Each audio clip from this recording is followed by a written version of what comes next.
Hello and welcome to another First Impressions video brought to you by MMO Play. Start taking a look at a doozy. This is Elder Scrolls Online. It's coming out April 4th. This is not a free-to-play game. It is available for $60 plus $15 a month. The first month is free, so the traditional payment method. This game has a lot of content, so sit back, relax. It's going to be a doozy. We're going to try to cover as much as possible. First thing is character creation. You can see right here there are a lot of sliders. Also, there are 3 factions similar to Dark Age of Camelot, not just 2 like games like Warhammer Online, Ion, other things that have RVR since Dark Age. No, Matt Fireroar, the lead developer or president of ZeniMax, is a former Mythic dev, which are the creators of Dark Age of Camelot, and they decided to go with 3 realms. I support that decision because it helps a lot with population balance. Generally, no one side can defeat 2 at the same time. It works real well. Also, there are 4 basic races, but they're not your traditional archetypes. You can customize them any way you want. You can make a sorcerer that is a tank or a healer. You could make a dragon knight that is a healer or a DPS. It all depends on how you want to skill up. So let's go ahead and check out some of the skills. Every character has 3 class lines. Your class lines generally define the focus of your class, but not entirely. You also have armor.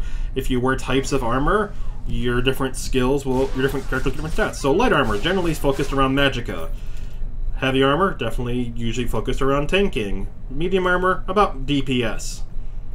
The weapons, every weapon has its own skill line. So this guy's using a restoration staff. Restoration staff I can hit for damage. It also has different skills unlocked. Right now, I have a big burst instant cast heal. Also, I have that comes from my spell line, my class line, and then 2 hots. I have an AoE and a single target hot, which those come from my staff.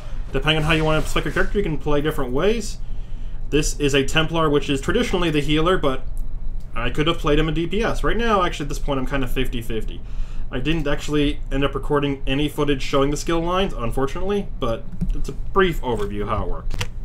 Crafting in ESO is really robust. It's a lot better than I expected, and better than most MMOs I've played lately. You start with... you need to learn all the different modifiers. This takes time, so I have to go ahead and break this green item. When I do, I can go ahead and learn that stat for that particular weapon type. So only for restoration staffs, I believe. Not for any other staff, not for my destruction staff. So really, unless I'm planning to play a healer, that doesn't actually benefit me too much. After 6 hours, which can be improved with your skills, again, you can put your skills in anything you want. There are guilds, like the Mage Guild, the Fighters Guild. There's also the different crafting skills.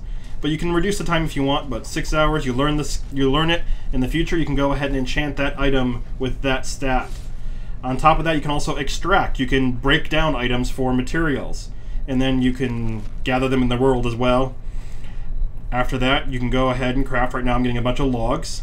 I want to make sure I have a weapon, and I want to get a destruction staff. So I'm looking for an infernal staff. It's one of the destructions. It's a fire staff. You can put more materials into it. As you can see, the more I put in, the better the stats, but the higher the level requirement. So right here, it requires level 14. You put in the style, which in this case is my class. So I'm playing a dark elf, so I need obsidian. And then these are the different skills or different enchants for that weapon. I don't have any available right now, so it's going to be just a basic weapon. I craft it, and then I can go ahead and improve it, which I can do with certain abilities. It's the second tab. So that can let you turn it from a white to a green, blue, and etc. The next is going to be a major selling point for this game for former fans of Dark Age of Camelot, RVR. First of all, the map resembles, I think, Guild Wars 2, in that it's just one giant map.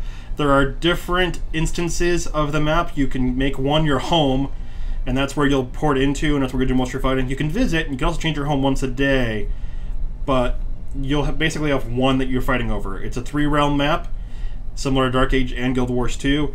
There is a lot of keep warfare, and you can see I can construct or fix up the keeps. You can take them.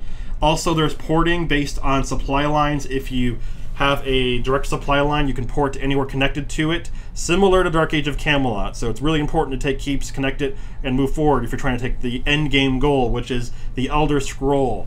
This is similar to the Relics Dark Age of Camelot. Other than that, though, the game looks and feels like many other RVR-style games.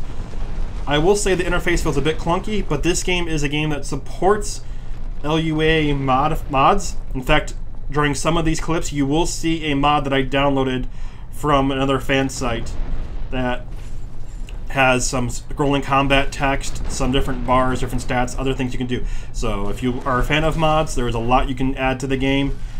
The basic UI is okay, but it does need some work. Thankfully, ZeniMax is letting players improve on it. The combat in RVR, if you're a fan of Dark Age of Camelot, you might remember how an 8-man single group could single-handedly take out Zergs. In other games like Warhammer, that was basically impossible. This game seems to be somewhere in between. Smaller, organized groups can do work, but it takes more than 1 to 2 groups, generally, it seems like.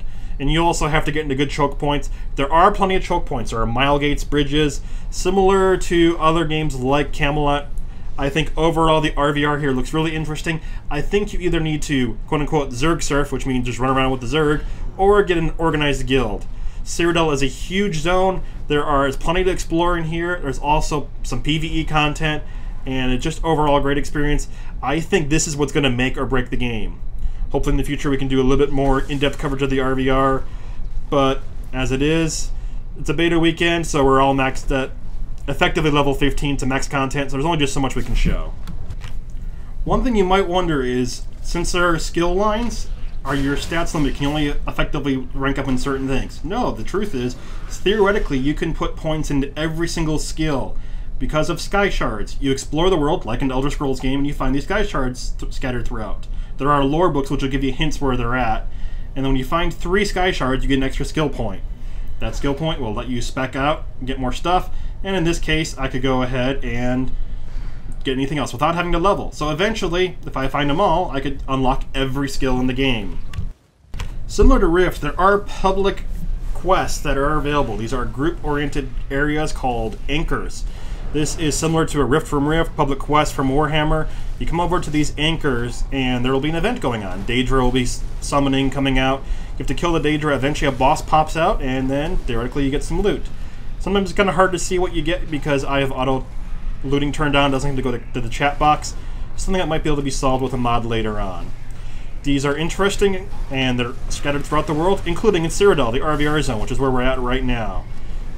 Our realm was winning pretty handily in the RVR, so we came over into here and started doing the anchor towards this area. Overall, it's fun for a while, but I always find these to just be kind of just a tank and spank Zerg thing. Some rifts can be done solo, I mean anchors, but not all of them. If you like public content, this and then public dungeons are 2 sources for you. I didn't actually record any public dungeons, but there are some, even available in the first zone. You can go and explore them. There's bosses. Generally, you need the groups to do the bosses, but overall, group content, there's lots of variety in this game. Speaking of group content, there are traditional group dungeons available, even at the low levels. This is a 12 to 14 dungeon available in the first zone for players. It is 4-man. There is a group finder feature in the game. It doesn't really help to create smart groups, so if you use it to auto-find a group, it won't necessarily try to put a tank, a healer, and DPS together, especially since characters can theoretically play multiple classes together. I was experimenting with healing.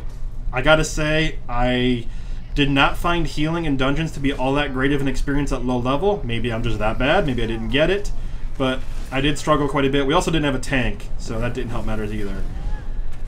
Overall, the dungeons are interesting. I did do a better group later that worked out pretty well when I was DPS. There is veteran levels of these, so there are higher level versions that work out pretty well. Also, you will need soul shards. This lets anyone res, but it does cost a decent amount of money to get soul shards. You will find them as drops in dungeons, but there are not that many of them. There's also a quest for every dungeon, which will give you some loot reward, in addition to an experience bonus. It's worth, I think, doing low-level dungeons once, and then maybe holding off to the veteran levels. We're not going to look at veteran levels today because the content is caps at 15. The level 15 zone is not available during this beta weekend. We'll look at it more at launch, hopefully. That's going to be it for today. Thanks for watching. Like I said, there is a lot to cover in this game. It has got a lot going for it. It is very interesting. It's a bit of a slow burner, I will warn you. At first, this game does kind of feel but if you're a fan of the exploration of Elder Scrolls, there is a lot of stuff in here. The asking price is pretty high, but if you're willing to spend the money, you might not be disappointed. I personally thought my opinion of the game has changed in the last 2 beta weekends. It's gotten better. I'm looking forward to the game. Check it out. It's available for $60. It'll be available on April 4th. I believe pre-orders get a head start. Thanks for watching. Have a great day. Bye.